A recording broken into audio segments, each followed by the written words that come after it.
Hello, welcome to the show, everyone. I'm here today with my guest. His name will be familiar, very familiar to Doctor Who fans because from 1973 till 1989, his name would have graced your screens at the end credits of almost every Doctor Who story there was. He created special sounds at the Radiophonic Workshop, and he is, of course, Mr. Dick Mills. How are you, Dick? Fighting fit for somebody my age, but there we go. You can't have everything. Dick, thank you so much for joining me. Right, so let's go back to your earlier life first before we get to the Radiophonic Workshop days. Where did you grow up, and how was life like for you? Oh, I was a Medway Towns boy. I was born in Gillingham in Kent, but my actual home was in Rochester. Um, okay, that's fine. I went to Sir Joseph Williamson's mathematical school, don't you know? It was founded by a friend of Samuel Pepys back in 1700. So I really am quite old. Um, and then I became a bit of a disappointment to my parents because they presumed that I would pursue an academic future. And then I decided I wouldn't go to university. So my dad said, "You better come and have a talk to me in the back room." I thought, this is it. This is the answer to the universe. He's going to tell me all the secrets. So he said, because you're not going into university or don't want to, he said, it means that you're going to have a job. I said, yes. Well, I was going to have a job anyway, wasn't I? Whether I went into university or not. So that Yeah, was that one. So he said, and because you've got to have a job, it means you're going to have to do national service. So I said, yes. And then I became an even bigger disappointment to him because I couldn't get in to national service into his preferred service, which was the Navy, because he was a 22-year-old, 22-year veteran of the Navy. Because he did what his father told him, and I didn't. And the only thing I managed to do was to get into the Air Force.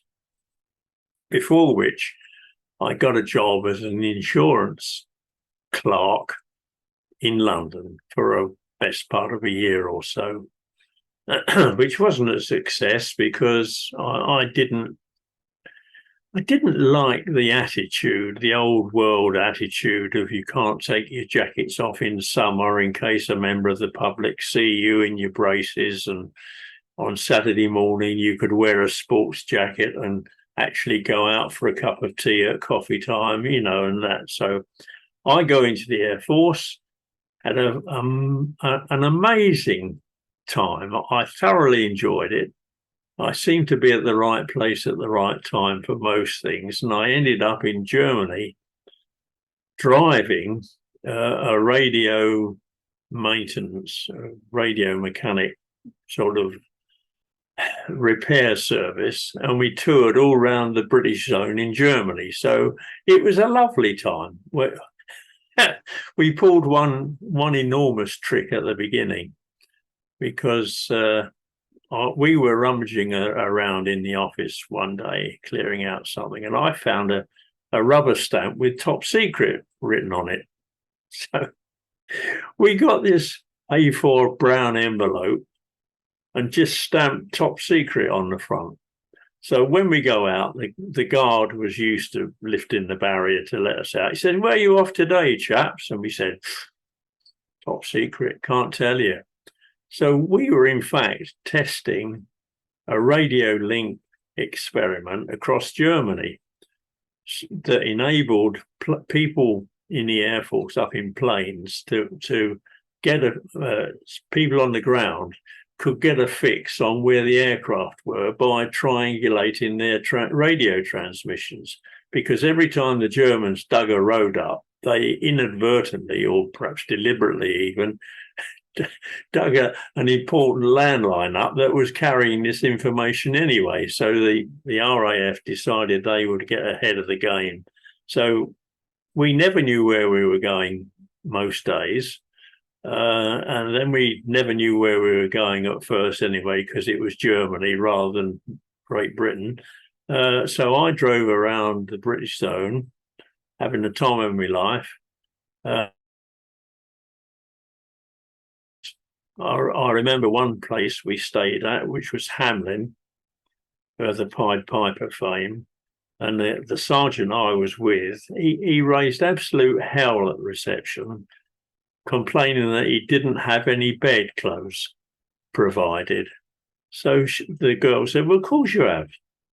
So he said, no, I must admit you left me an eiderdown. She said, no, that's your bedclothes, because that was on the continent, they used duvets or floppies, as we called them then, and he wanted sheets and a blanket. So anyway, the upshot of it was I didn't want to go back to the insurance office as a job, but the RAF had a magazine monthly in which employers ran an advert for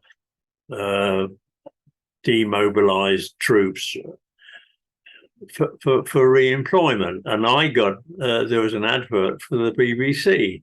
So I applied, and when I came home on leave, I went to have an interview and ended up at the BBC as a recording engineer at Broadcasting House.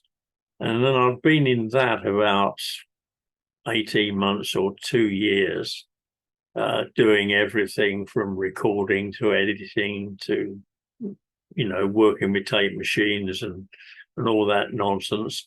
When an appeal came out for help was wanted at the newly formed radiophonic workshop. So I applied, and as it turned out, I think I was the only applicant, and I got the job almost by default.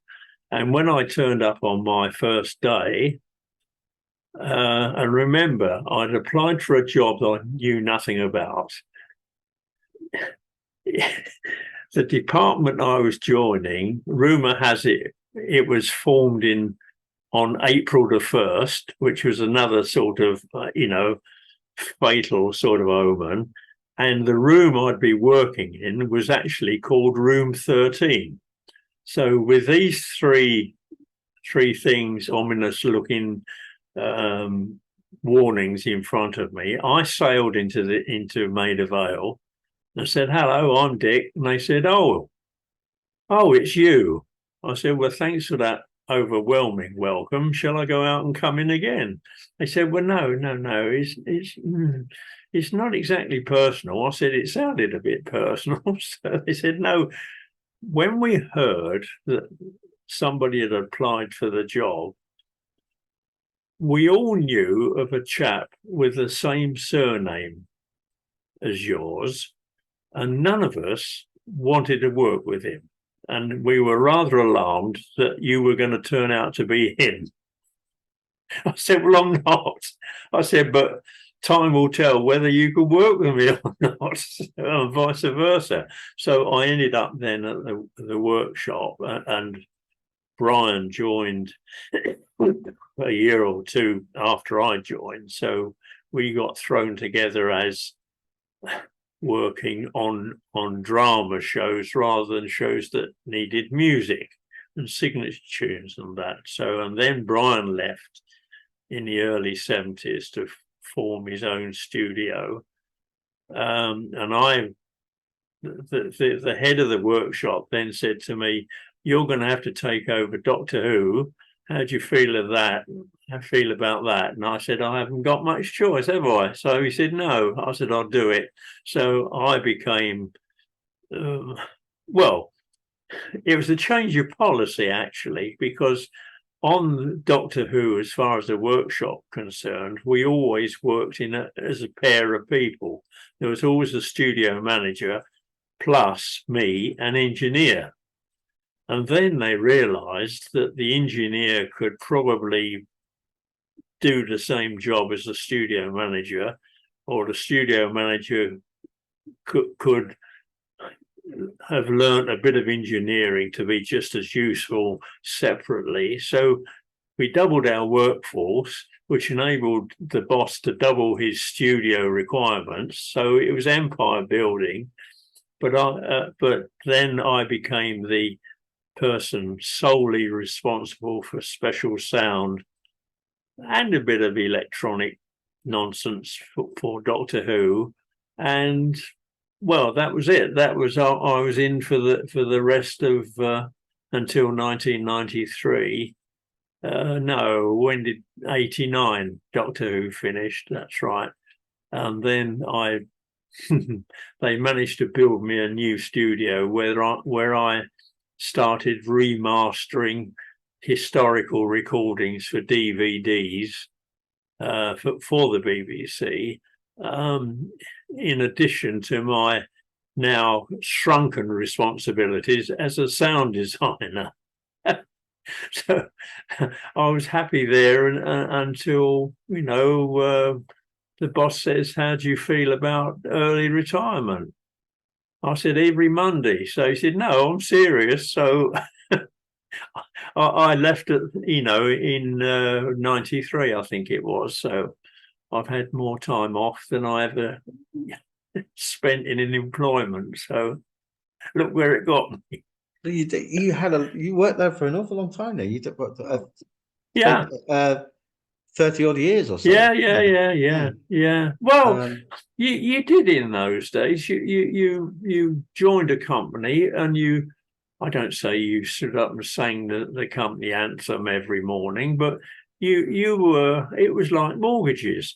You took out a mortgage over the longest time you thought you'd live, which is usually 25 years, and it kept the payments down. The fact that you were paying probably more money than you wanted to, it was a little and often, but now people go for the shortest mortgages at the cheapest rate. So there's a lot of insecurity. And beforehand, or rather way back, if you was in a company and applied for another job, they saw it as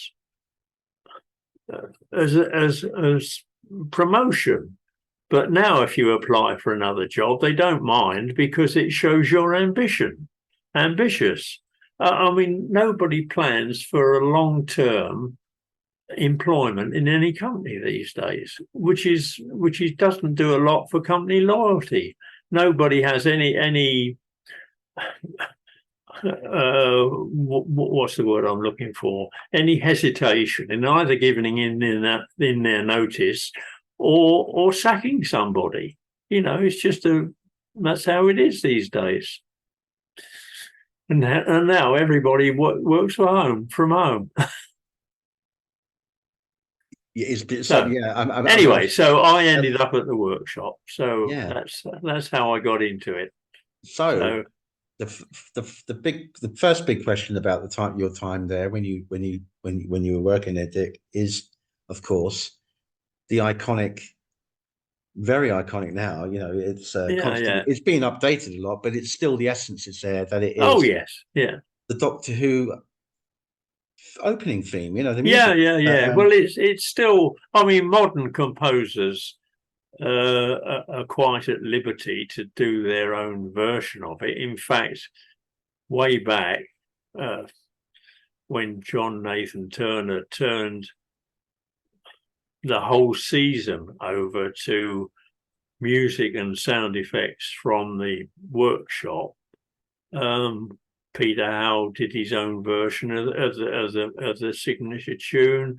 Delia and Brian did a very early all digital version of it, which was shouted out of the show. Again, it reflected on the overall familiar family sort of attitude to the production as a whole, that they didn't want changes for that, just for the sake of, we've got a new director or a new producer who wants to make his mark on the production.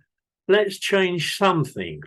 I mean, it was bad enough when they redecorated the TARDIS control room because, oh, guess what? We've got to have a different hum to reflect that it's had its light bulbs changed or gone digital or something.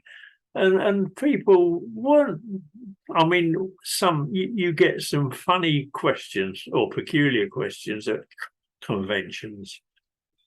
I mean, there's always somebody. One guy got up and asked Peter Howe why he thought it necessary to change musical key during scene something or other in episode something or other of some adventure.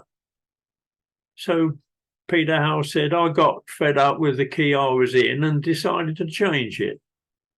So this bloke said, well, wasn't it brought on by a change of the dramatisation plot line or something? Pete said, no. He said, I was bored, waiting for something to happen, which wasn't at his command because the thing had already been edited. He said, you know, if you like, you think, oh, the director's taken his time, I'd like the plot to go along, so I'll do something in the music to keep people awake, you know. So he said to me, and what about you? I said, what about me? So he said, well, the TARDIS being updated. How do you feel about that? I said, are you aware that Doctor Who is a time travel story? Yes. I said, how do you know the BBC, in all its magnificence, is actually putting them out in the right order? So he sat down. Oh, you gotta play them at their own game sometimes. But I mean, that was the joy of the job. I dreaded coming home at tea time, at the standard tea time, 5 or 6 o'clock, because I knew there was a real chance of encountering the lady who lived opposite. And she was one of these cheery souls who said hello to everybody. But she, you know, she was a very happy person, and we loved her to bits and everything. But she said would include, hello, had a nice day, yes. And what have you been doing? Now, there's no way I could have outlined a plot of what I'd been working on that day, because she would have had me locked up and carted off as being balmy, you know. So it was a very precarious life. I think my wife got used to not asking me what I'd been doing in the day, you know, during the day. Oh dear. So, you know, you got used to it. So it was never a job. Yeah. So how did you get what was your duties, as it were, or your input into with Delia into the origins of the title music? Well, because you had some involvement with that, helping. Yeah, Desmond and myself went over to Ealing Film Studios to meet Verity Lambert, because we'd heard that there was this thing called Doctor Who that was going to rely heavily on the workshop for its sound effects, because there's going to be futuristic. I mean, we didn't realize that it was going to be an alternating program content of dressed up history for educational purposes and advanced sci-fi drama, exciting children's adventures to keep the kids tied into the next history lesson the following, you know, week's time. So obviously we said, yes, you're going to need planet backgrounds and rocket takeoffs and ray guns and robots and that. And Verity said, yeah. She said, but what I could really do with would be a good signature tune. So we thought about it, and at that time, Ron Grainer was your man. He did the Comedy Playhouse. He had May Gray running. He had all sorts of signature tunes. So he said, "You need somebody like." She said, "I really need somebody like Ron Grainer." So he said, "Oh, that's funny. That's coincidental. We've just finished, or just were working with Ron Grainer on a documentary about the death of steam railways in England, with all the lines closing, and electric and diesel were trying to take over from steam locomotives, and Ron did supplied, sympathetic and emotional, sad music and exciting music to reflect the life of a steam locomotive. So he said, we've just worked with Ron. What he asked us to do was create, I think it was 9 different musical rhythms or tempi based around railway noises like clank, clank, click, click, woohoo, and chuff, chuff, and all that. So he's used to putting our strange sounds together with his group of musicians. We'll have a word with him, or you can have a word with him, to see if he wants to take on this little job for you, because it was only going to be about 30 seconds, usual average sig tune.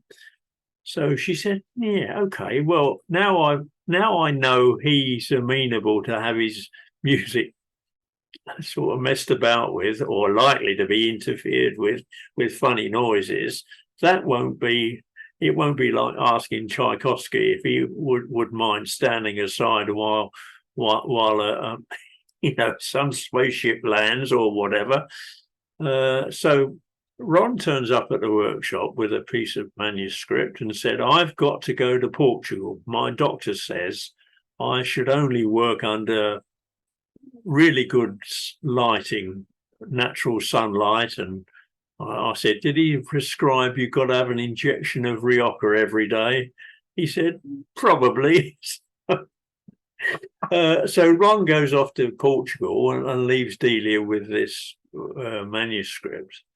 And it's her job to turn this into music. But although we have, or had, the entire symphony orchestra literally in a studio across the hall from us, she didn't want to use any real musical instruments. She wanted literally out of this world type of music. That's not to say she didn't sort of want recognizable sounds like a bass guitar twang, but that wasn't a bass guitar we twanged. It was a piece of steel wire stretched over a bit of metal and then twanged once, and then speed changed the recording to give her all the notes she wanted. And then it was my job to cut together all the notes in the right order and then re-record and mix and everything with her. So it was a bit of what can we bang together or blow, suck, or otherwise squeeze or manipulate to get these frequency different ranges and different sounds for different instruments. I mean, the cloud effect thing is electronic from a white noise generator, but a lot of that was reversed, so the sound appeared to be going away, coming from behind you overhead and visually and all that nonsense. So then Ron turns up and listens to it and likes it. And that's it. So over the years, people have said, "What's the appeal of the Doctor Who theme?" I said, there isn't. Well, there isn't. You either like it or you don't. It's a bit Marmite. in the first place. What draws people to certain genres of music anyway? I said, but really underlying it all is you can't, or you couldn't quite put your finger on what instruments were being used, because they weren't. So I said, all the time you're worrying about that, you're absorbing the tune, and it's so recognizable about being different. It can only, there's no argument about what it's a signature tune to. So I said it's a lucky collision between a tune that does its job and also a tune that sustains interest in itself by being sort of, indescribable in its making. So that's all there was to it, really. And it took us about a fortnight to do it, 10 days or a fortnight, and we've almost dined out on it ever since. I mean, one effect, apart from the fact it's got enduring appeal, because it's still being, it's still being reused all the time. Yeah. What decade or whatever it's still recognizably that, They've not changed it completely or anything. No. Into a different signature altogether. So, it's got a massive endurance, much like the Daleks and everything else has, And one of the things I remember, and I'm not the only person that says this, but when I was young, growing up, and Doctor Who would come on, it wasn't. I'd be going behind a sofa before I saw anything scary. Yeah, that's right. Because the music triggered something. Yeah, some kind of anxiety in me. Well, yeah. Interesting. It just no. It wasn't. Yeah. Well, there are. So it's reported certain frequencies that unnerve you physically because of their frequency or whatever.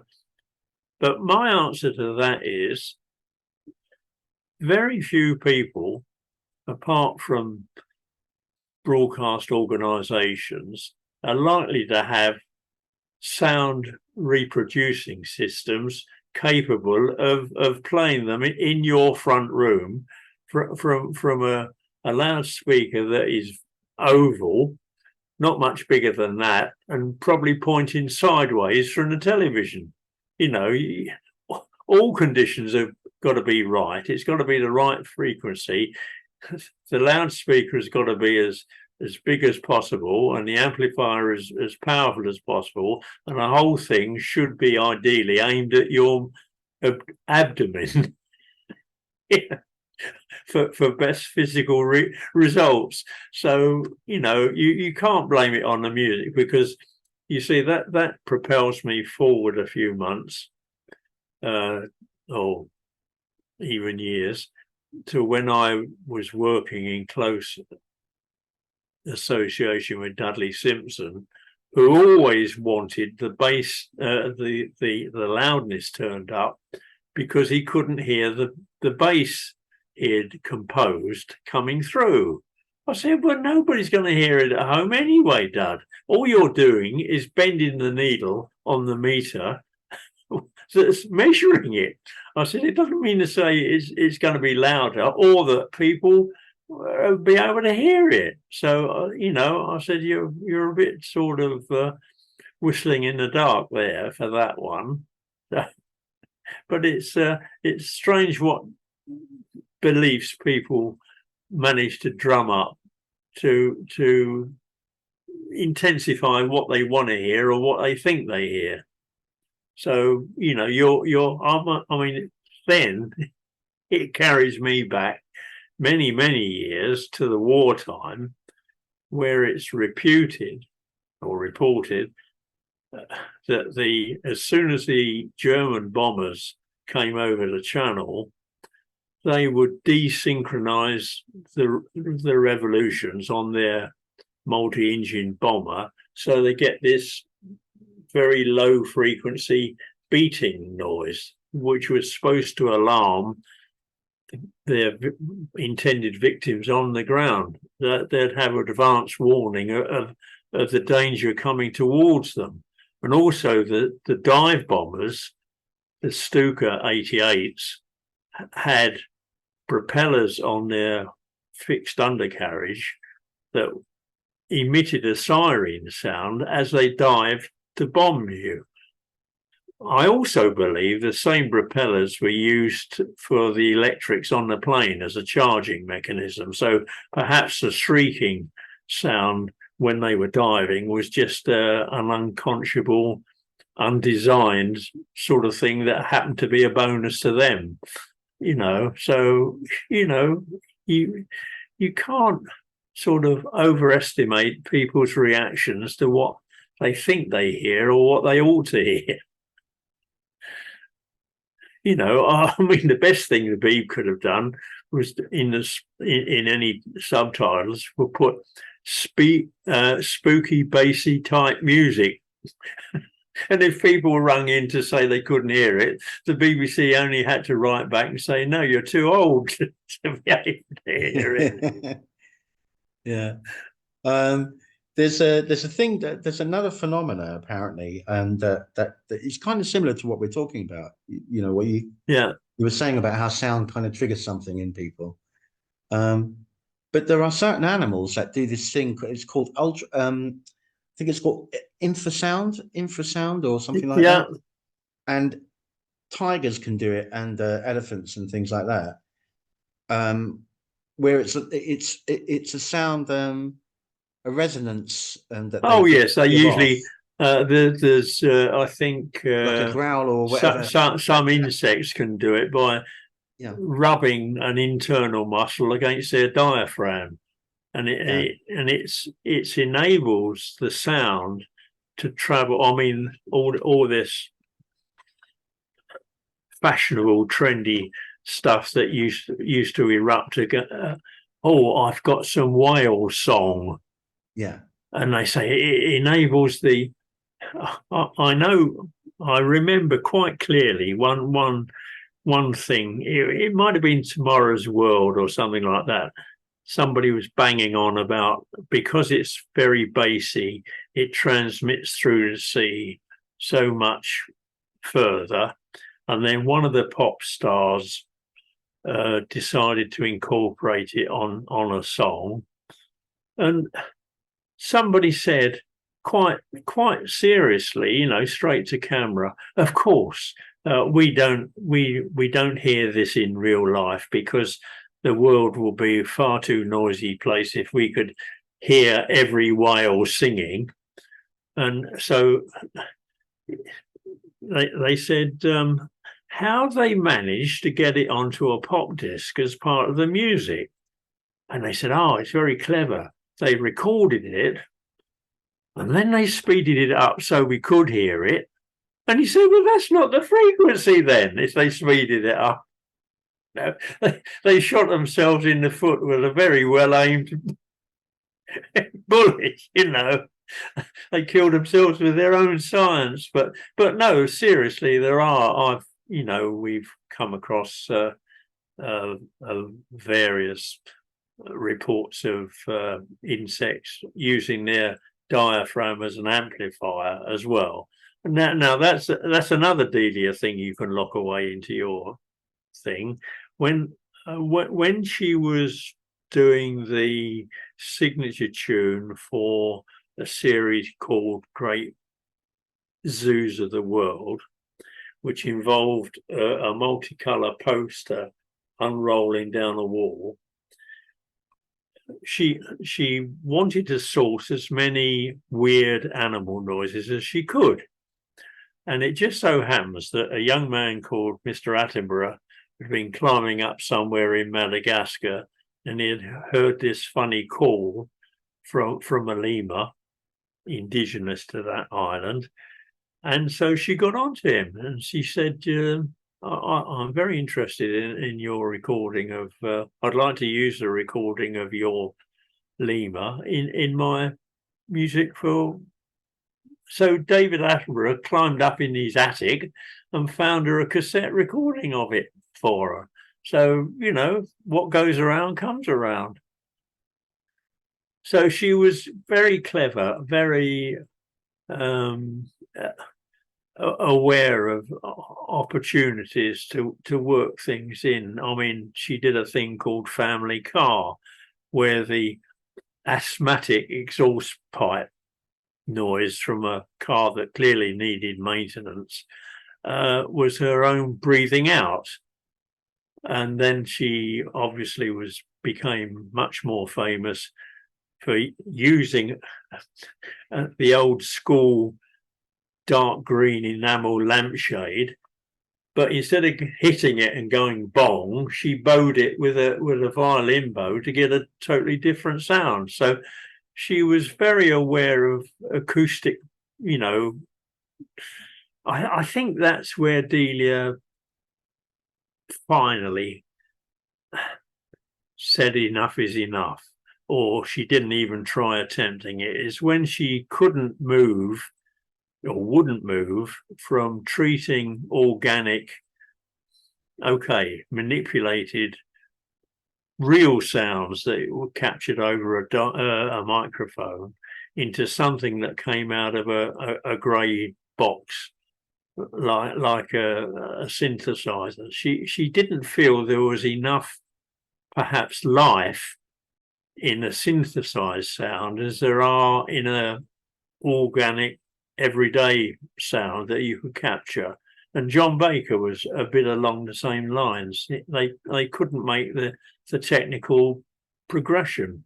I mean, she could work with digital stuff, but it didn't seem to give her the same malleability or workability with the treatments that she enjoyed with familiar sounds. Well, that you can understand that. I mean, if you picked up some new substance, you wouldn't know whether to eat it or hit it or bang it or melt it or just put it in the dustbin. Very true. Yeah.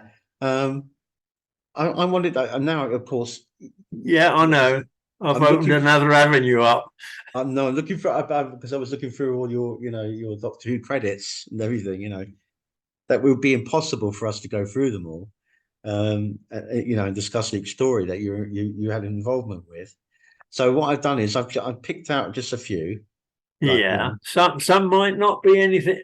We don't get any, and what I'll do is I've got a little bit of memory bank. I've got reserve memory bank. Right. If we don't get any, if we don't get any memories, then I'll have to think of try prodding. Until we get somewhere. So it's going to be a process of elimination, possibly. But I've just selected a handful, and hopefully we'll and trying to represent each Doctor that now then, before we each start, Doctor's story, not every story, but each Doctor's era, But I didn't have anything to do with the Patrick Troughton era. Yeah, Brian and I started off together with the William Hartnell Doctor, and then it was Patrick Troughton.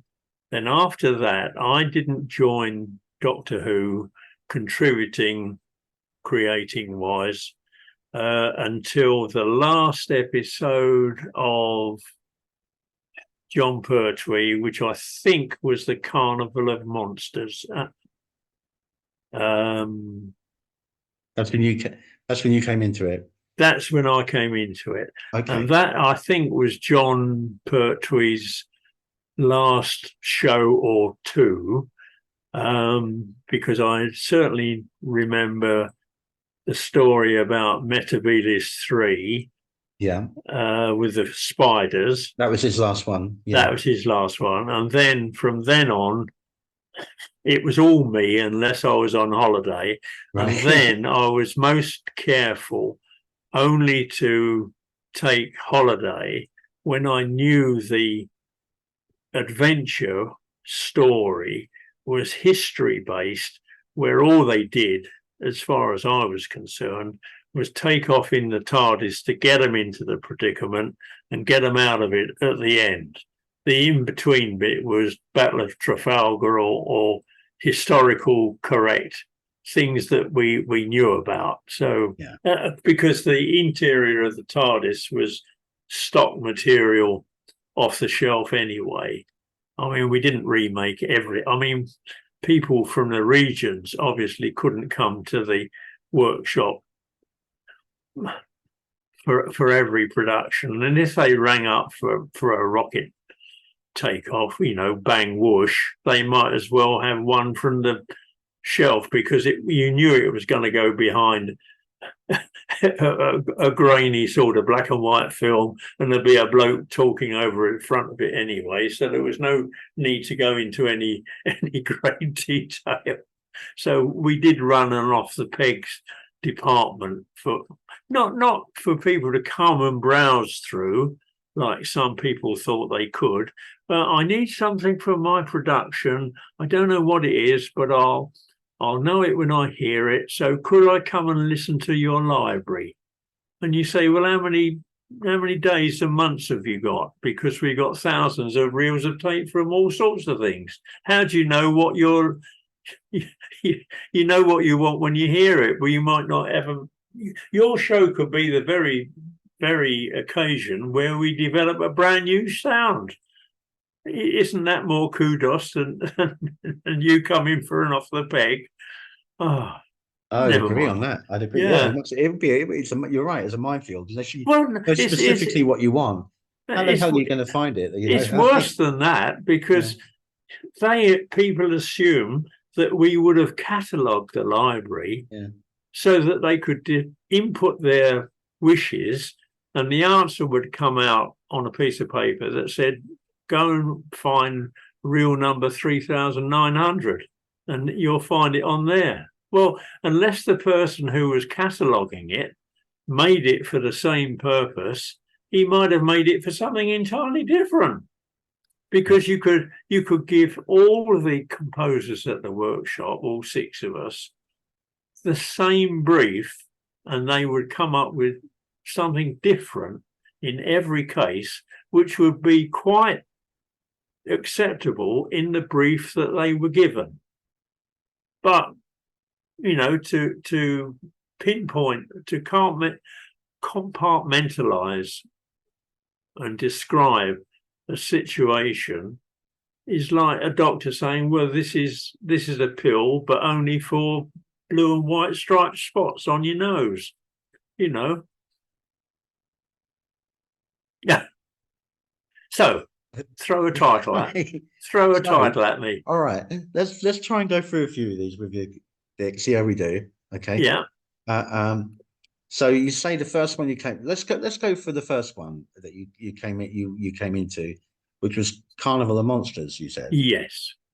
I haven't a clue what you don't remember what you did on that, no? I might even have just gone along to the dub instead of Brian, having listened to what he did. Oh, I see. I mean, the robot, the spider thing, that was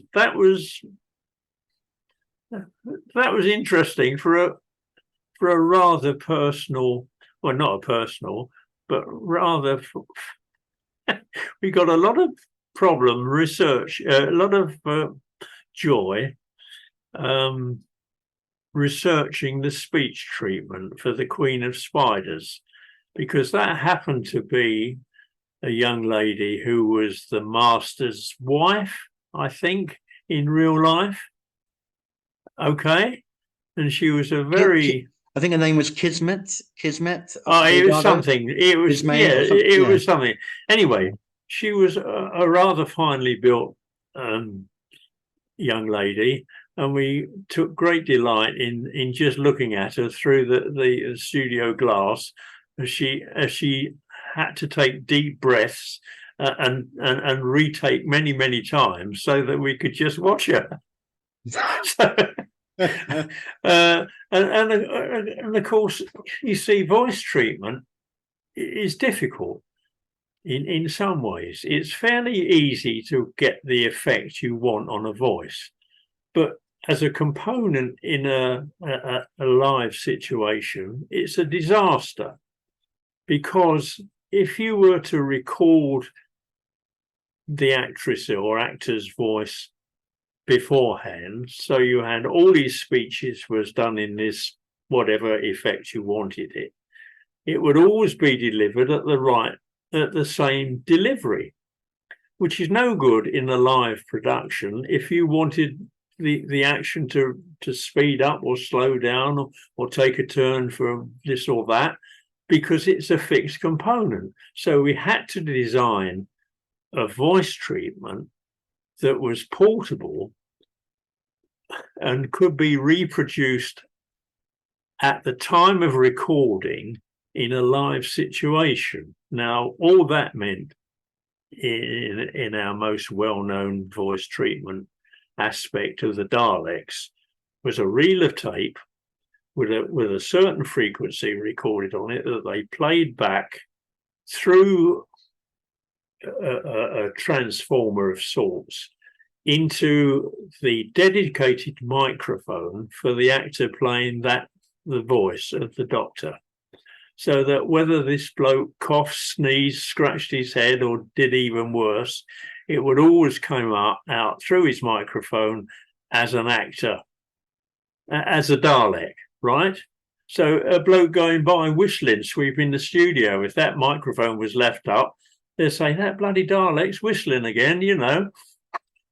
So the director wanted this facility to be able to have a live component, which limited what we could design at the workshop to be sure that they had the same bit of equipment at the television centre. It was the same with the Cyberman voice. They happened to have the same sort of demodulator or something over there that they just plumbed into the microphone and it worked. So that was fine. But we invented the settings for various voice treatments. So I joined with Tom Baker, and I think the first thing was Robot. Now, I started taking an interest in going to the studio because I know I went to Robot and I wanted to see this 30-foot robot. Of course, it wasn't a 30-foot robot at all. It was a 9-inch robot on a table with some crafty camera trickery. So that got me thinking, never trust necessarily an advanced script, because what they describe in there may not be physically or visually practical to capture. And you might have think, I've had this idea for this talking skyscraper. By the time they got to the recording and decided they couldn't film it, you may well have gone ahead to do all the necessary sounds, which would then just be wasted, or not on the cutting room floor in our case, because we kept everything in case somebody came up with something we could use it for. So at least the changeover to post-production working in Doctor Who, with a discussion with the director over the fully edited episode, showed that what we had to do and when we had to do it, alongside the composer who knew what bits of music he had to compose for which scene, how long, and what he was up against. Apart from the visuals and the dialogue, it was probably some idiot from Maida Vale making daft noises as well. So he had to coordinate so that I didn't make his music sound worse and he didn't obliterate my sounds. So it became a lot better planning. But of course, because it was already edited, they could get on with the combination, the final mix, that much quicker in the production. So you had less time to do what you had to do, and that crystallized the mind pretty quick. You know, do you want it good, or do you want it by Monday? And usually it was Friday before. Yeah. Do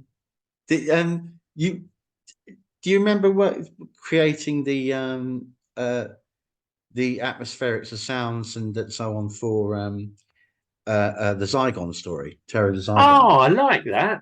I like So that. that was a great story. That was always rubber suckers. I did a Yeah. lot of sort of manipulation with So you had a lot washing of up the balls and organic kind of. Well, oh, the ship exactly. looked organic, didn't Yeah, it? it did. Like it was a living, was, breathing. it was. So how would you well, I get think that to the create those washing up sounds for bowl, that? the washing bowl and certain Yeah. amounts of high viscosity. That's the old degreasing Swarfiga Swarfiga, wasn't it? in a tin. I mean, Swarfiga, as soon as you took the lid off, yeah. it looked like Doctor Who in there because it was fluorescent greeny. Green and And you yeah. just go like that in front of a microphone. And then if you slow it down, it becomes funny. And if you slow it down even further, it becomes obscene. Yeah. Then after that, weird squelchy noises, yeah. squelch, Yeah, strange, you know, all sorts of things yeah. like that. So yeah, that leads me to another sort of problem I invented for myself. At the start, when Desmond said, "Do you want to do the sounds of Doctor Who?" and I said, "Yeah, okay." I decided there and then, without any hesitation, that if the threat to the Doctor was clearly living or animal based or organic sound based or, well, anything you could record over a microphone based, that would be that. Any threat to the Doctor that was science fiction, hardware based, like ray guns and transformation cabinets and all that, I would rely on synthesized sounds just to make them further away from humanity than the rest. The rest, and that seemed to serve me in good stead. I mean, everybody used to joke, especially comedians on the media, that you know, the monster threats in Doctor Who were two young boys fighting under a green blanket, you know, because you never saw the shape, only the moving, you know. So that had a ring of truth about it. So, but you have to set yourself some sort of limits, even though you're theoretically, or according to the general public, have complete creative freedom. There's no such thing as creative freedom. As soon as you make a mark on a paper, you open yourself floodgates to criticize that. Was that what you meant to draw in the first place? Then do you like it? Is it big enough? Is it in the right color? Do you wish you hadn't done it? Or do you wish you could think of something to do? These are all disciplines that must be applied. I mean, it's very odd, or to be expected, actually, that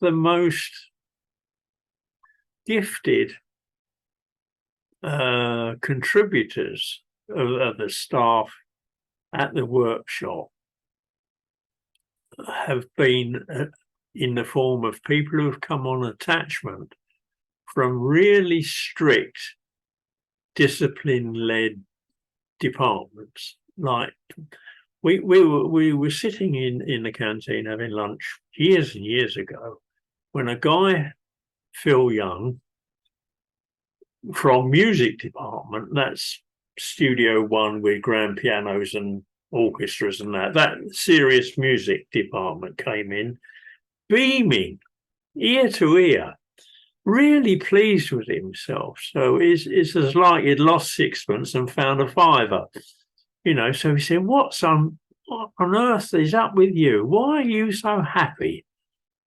So he said, you're looking at somebody who's very successfully turned himself into a herd of rhinoceroses.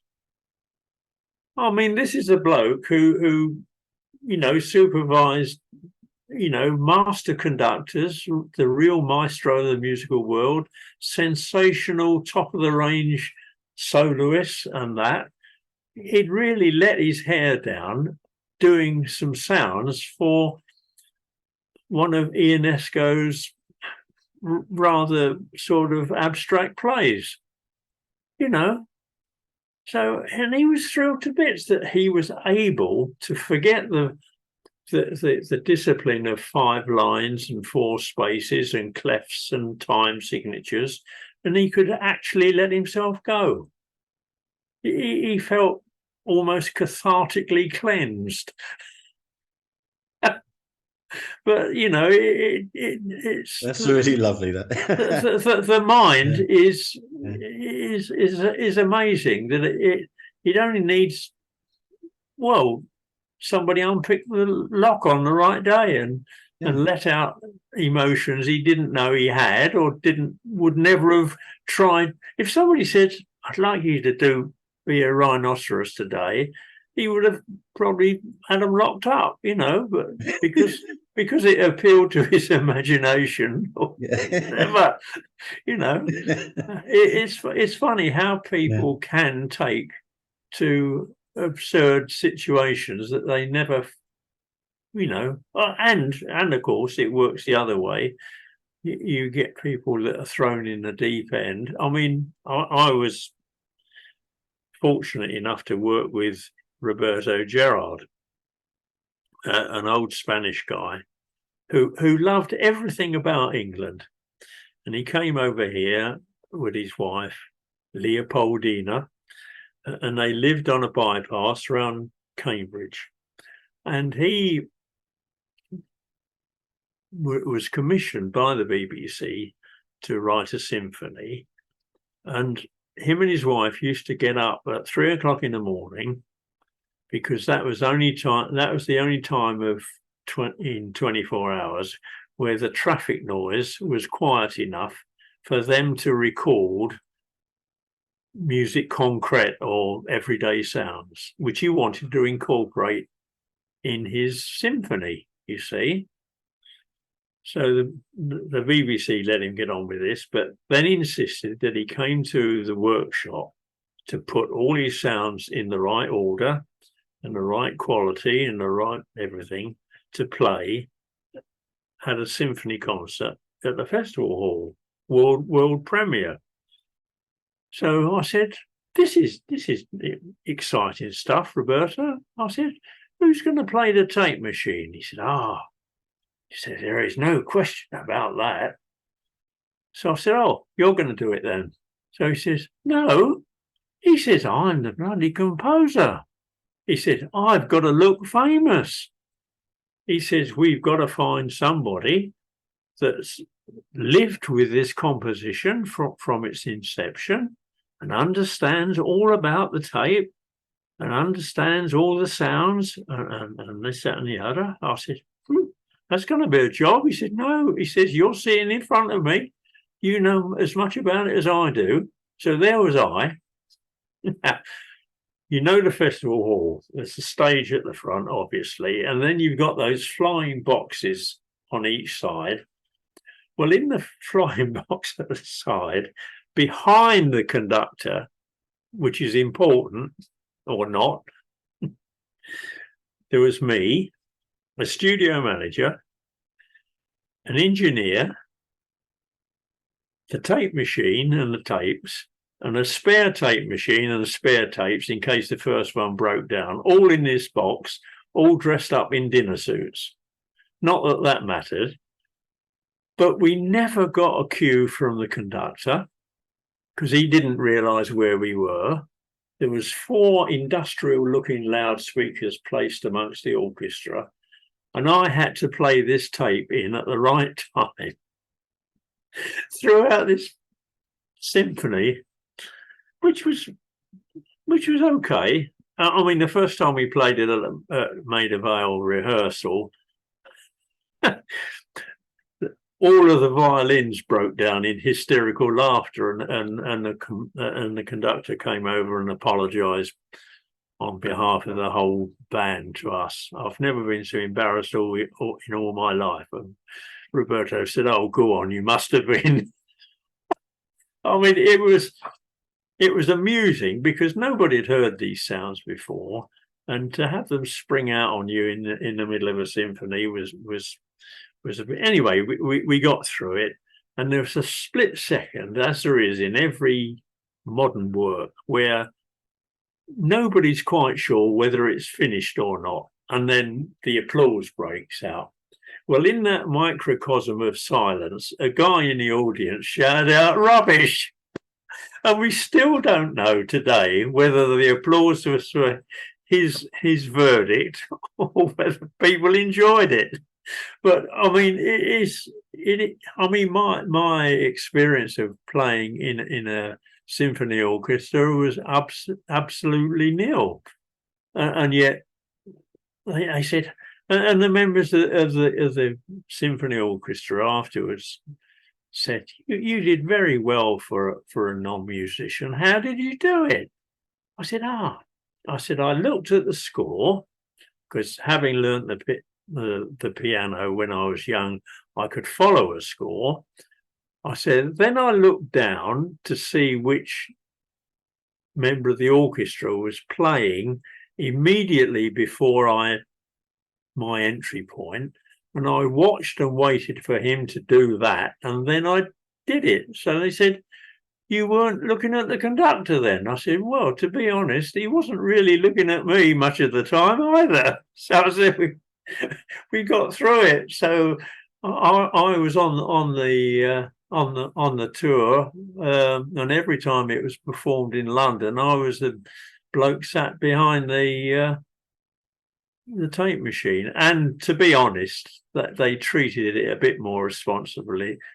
They got the equivalent of cinema sound systems to do it all, so it felt a lot more integrated.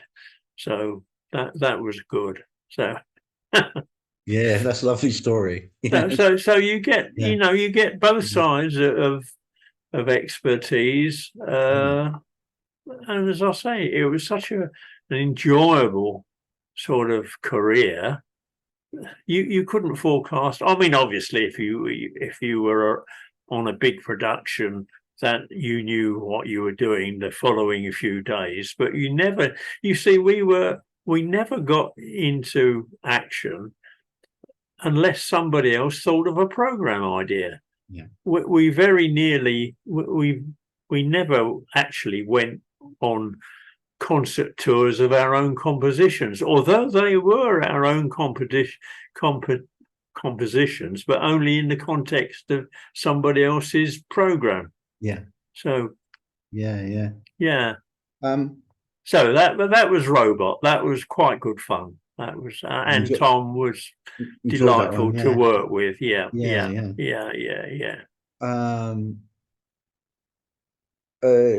you have any memories of any particular stories that you worked on for Peter Davison's Doctor? So any sort of things that I think Peter Davison. Any sounds you like working on there? You exceed. I think some of the stories were interesting. I know. No, that's jumping forward ahead of it. No, I've got to say that I mustn't say that I didn't enjoy working with certain doctors because it's not my place to. I mean, some people form a link between you for whatever reason, but Peter Davison treated it more as a piece of work, an opportunity of work, rather than throwing. He didn't go round being proud or showed off or whatever of any association with the Doctor. And I don't know whether that was because he was a very successful actor in All Creatures or that sort of thing at that time. I know Tom was very supportive or appreciative of other people's contribution to the show. Colin Baker was pretty good. Then Sylvester, was that after him? Yeah. He was fun. I enjoyed it. I shared a seat next to him as we flew out to some convention, and that was good. Yeah, and I know now. What was the Wild West one? Oh dear, it was a lone cowboy up at the hill, a town called something or the more recent Doctor Who. Yeah. That was Well, it doesn't matter who it was. Mercy. A town called Mercy. That's right. Yeah. I again shared a flight with the director of that.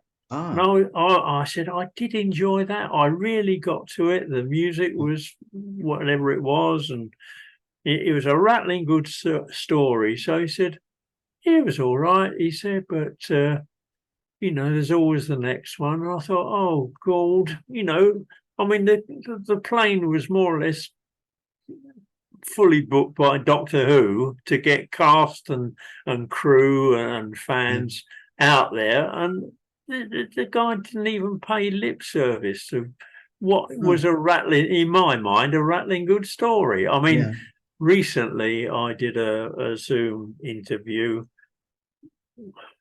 with somebody like yourself about Zoom Rock, Fang Rock, and that all came flooding back.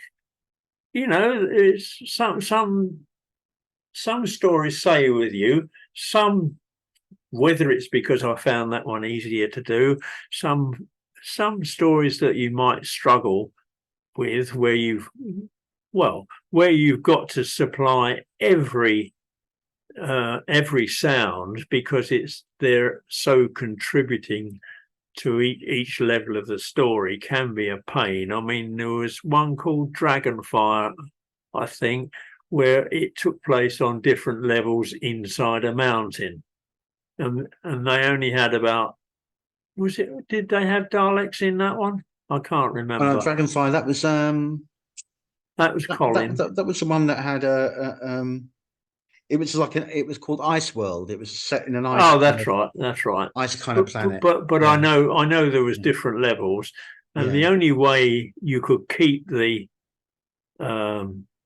viewer informed as to where they were was to have a different acoustic for each level. And as you got nearer, theoretically, the center of the Earth, it got warmer, so you could have a bit more rumblings in it, so that's another challenge. Before you have all the threats and the ambushes and the guns and that, I know there was one we did with Colin Baker that was in a subterranean thing, and he was being chased by a couple of pair of eyes down this tunnel, and I thought, I've got to do something for this.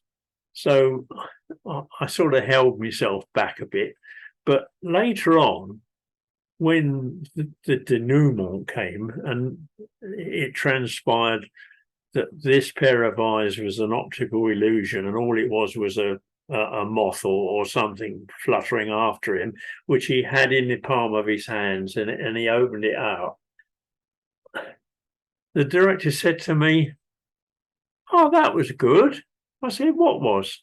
He said, "You did a little sound for the close-up of the moth when it opened." He said, "Not many people would have thought to put a sound bite over that shot because it's obvious what it was." So he said, "How the hell do you do that?" I said, "Well, you pick up a paperback book, and just riffle the pages, and there's your fly, tiny wings fluttering sound." So he said, "Well," he said, "that made me sit up." So he said, because I hadn't asked for that. So, no, but you saw it, thank God. Nice little So, contribution there well, that it he is. didn't expect. It's Yeah, it's what I call one of my off the ball yeah, contributions. Dudley's music, by and large, I think Dudley used to go to extreme lengths to synchronize everything that moved. yeah, A leaf would blow on a tree, and Dud would go ding. So yeah, it was yeah, important. yeah, So, but he was a lovely guy to work with. Because he used to record all the incidental music with his live orchestra separately in Lime Grove Studios. And then he'd bring the tape over, which he smuggled out of Lime Grove without anybody noticing, to the workshop, where he then sat down and added a couple of electronic tracks to those already. So that was good, because although we weren't doing it quite as fully post-production as we did later on, that we both could offer up, being at the workshop. I could say, well, meanwhile, while you're doing all that nonsense, Dad, this is what I'm doing. And he said, oh, I'll adjust that, or could you just turn yours down a bit, or change the frequency a bit. So working with composers is much better than just turning up with them on the final mix day and finding you're all competing for the same audible spot, including the dialogue. Because many a time the director says, hang on, boys, don't forget there's a story here somewhere. Yeah. Yes, I enjoyed working with Sylvester, and I think probably was that where it finished before the new season? It was, yeah. Yeah, Sylvester's last story, yeah, Survival. Yeah, that's right. literally was, Yes. and then it didn't come back till. Well, there was a Well, one-off with Paul yeah, that's McGann right. Yeah. the series proper. It didn't come back till No, 15, 16 years that's gap or right. something. It I was a know. I long know. time. Yeah, Yeah, yeah, yeah, yeah. yeah, yeah. Yes. I mean, So yeah, Dick, thank you so much for joining me. no, It's it's a been pleasure. it's been great. It's been absolutely great and a great insight into. I love people digging into my past that I didn't know I had or had completely forgotten. Well, you did a good job of recall, I must admit. So yeah, thanks a lot, Dick. It's been a pleasure, Anytime. and thank you all for watching. Yes, Uh, thanks everybody. I hope you managed to stay with it, just in case I said things that were both of interest and entertaining for you. yeah, and we'll see you very soon for another interview. So until then, guys, take care of yourselves, and we'll see you soon.